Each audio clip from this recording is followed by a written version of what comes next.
Hello दोस्तों, नमस्कार। यह यूजीसी नेट फर्स्ट पेपर के लिए बहुत महत्वपूर्ण प्रश्न है जो इस प्रकार है।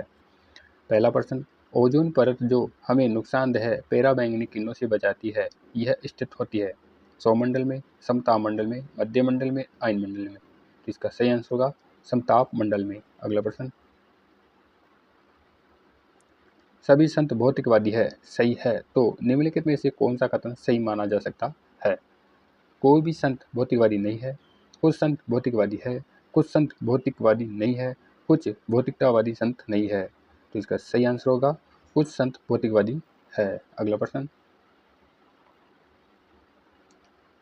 एक कला शिक्षिका अपने विद्यार्थियों के लिए प्रसिद्ध कलाकारों की अनन्य क्रियात्मक गैलरी बनाना चाहती है। कौन सा साधन सर्वाधिक उपयोगी होगा? Screencastomatic, Padlet, Edpuzzle, Mentimeter. तो इसका सही आंसर होगा पेडलेट। अगला प्रश्न, शास्त्रीय भारतीय तर्क मत के अनुसार निम्नलिखित कथन में से कौन सा तर्क दोष है? अग्नि शाश्वत है क्योंकि यह उत्पन्न की जाती है। विरुद्ध, साधारण, बाधित, अनुपसंहारी। तो इसका सही आंसर होगा विरुद्ध। अगला प्रश्न, एशियाई विद्वान जिन्होंने अरस्तु की भांति संचार में प्रयुक्त गोल्डन मीन को नैतिक अवधारणा का समर्थन किया, कौन थे? आनंद कुमार स्वामी, पतंजलि, दाओ त्सु, कन्फ्यूशियस। इसका सही आंसर होगा कन्फ्यूशियस। अगला प्रश्न, किस विचारक का मत था कि प्रकाश और ऊष्मा एक ही आवश्यक पदार्थ के केवल भिन्न स्वरूप है और किसी वस्तु के गिरने का कारण गुरुत्वाकर्षण होता है? नागार्जुन, जीवक, कणाद, रामानुज। इसका सही आंसर होगा कणाद। अगला प्रश्न, फिल्मों में हिंदी शब्दों की पहचान किससे होती है? श्रवण संबंधी विन्यासक्रमी, श्रवण संबंधी प्रतिमान, श्रवण संबंधी अवस्थिति, श्रवण संबंधी प्रतिरोध। तो इसका सही आंसर होगा श्रवण संबंधी प्रतिमान। अगला प्रश्न,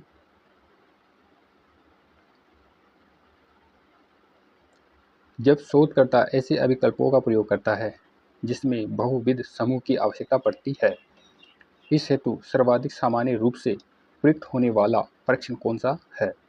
जेड परीक्षण, माध्यमों में अंतर के लिए टी परीक्षण, युग्मित टी परीक्षण, एफ परीक्षण। तो इसका सही आंसर होगा एफ परीक्षण। अगला प्रश्न,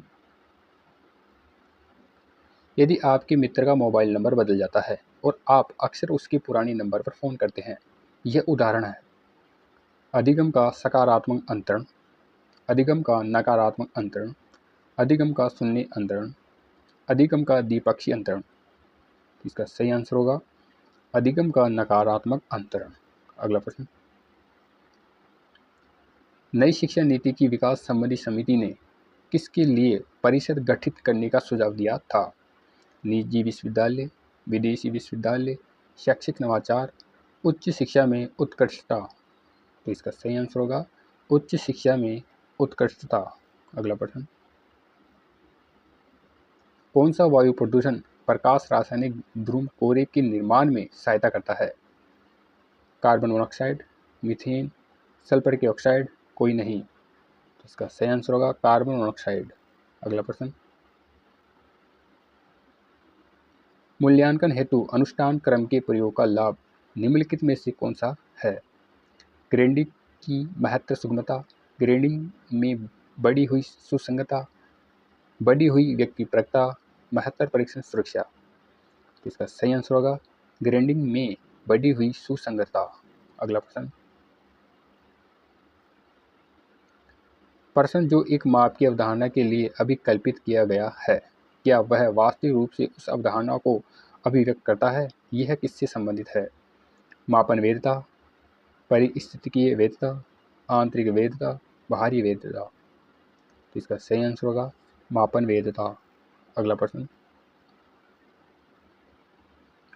प्रतिचयन तकनीक के निम्नलिखित प्रकारों में से किसको विवेक सम्मत प्रतिचयन के रूप में जाना जा सकता है?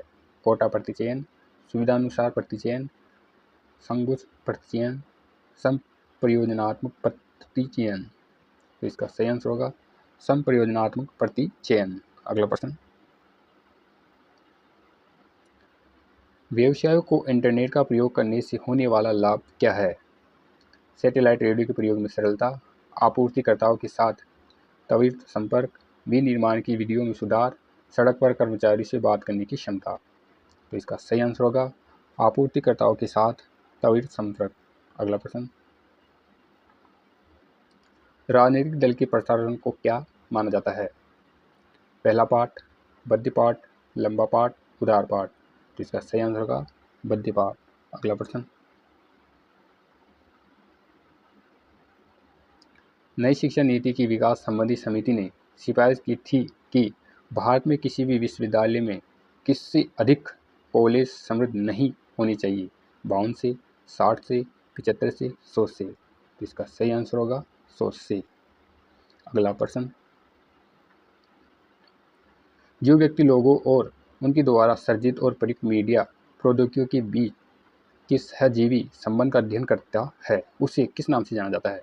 मीडिया प्रभावक, मीडिया समाजशास्त्री, मीडिया मानवशास्त्री, मीडिया पारिस्थितिविद। तो इसका सही आंसर होगा मीडिया पारिस्थितिविद। अगला प्रश्न, सहयोगात्मक अधिगम की किस विधि में विद्यार्थियों में श्रवण कौशल विकसित करना मुख्य प्रयोजन है? स्वरों का समूह, समस्या समाधान, फिश बाउल रणनीति, जिक्सो रणनीति। तो इसका सही आंसर होगा फिश बाउल रणनीति। अगला प्रश्न, काल श्रृंखला डाटा में विचरणों को किसके द्वारा सर्वोत्तम रूप में निरूपित किया जाएगा? आरेख chart, pie chart, bar chart, प्रकीर्णन आरेख। इसका सही आंसर होगा प्रकीर्णन आरेख। यह वीडियो आपको कैसा लगा? लाइक करें, कमेंट्स करें और आने वाली वीडियो को देखने के लिए सब्सक्राइब करें। धन्यवाद।